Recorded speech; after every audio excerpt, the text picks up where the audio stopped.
सिंधी अदबी संगत शाख गुलशन हदीद जी दस्तूरी गॾिजाणीअ में अदीबनि जा वीचार। शाइर आम मुआशरे खां मुख़्तलिफ़ थींदा आहिनि ऐं संदन तख़लीक़ हर माण्हूअ जे दिलि जो आवाज़ थिए थी। अहिड़नि ख़्यालनि जो इज़हार शाइर रुस्तम लक सिंधी अदबी संगत शाख गुलशन हदीद जी दस्तूरी गॾिजाणीअ में अब्द मेमण ऐं कंबर बुट जे ग़ज़लनि ते सदारती राय ॾींदे कयो। हुन वधीक चयो त शाइर जॾहिं सोचींदा आहिनि, लिखंदा आहिनि या ॻाल्हाईंदा आहिनि त मुआशरे जी अकासी कंदा आहिनि। गौस पीरज़ादे ॻाल्हाईंदे चयो त हर इंसान जे अंदरि केतिरा ई इंसान रहंदा आहिनि जिन खे तख़लीक़कार ज़ाहिर कंदा आहिनि।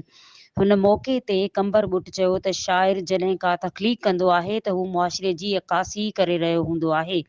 हिन मौक़े ते अब्द मेमण पंहिंजे ख़्यालनि जो इज़हार कंदे चयो त सिंधी अदबी संगत तख़लीक़कारनि जो सिख्या घर आहे।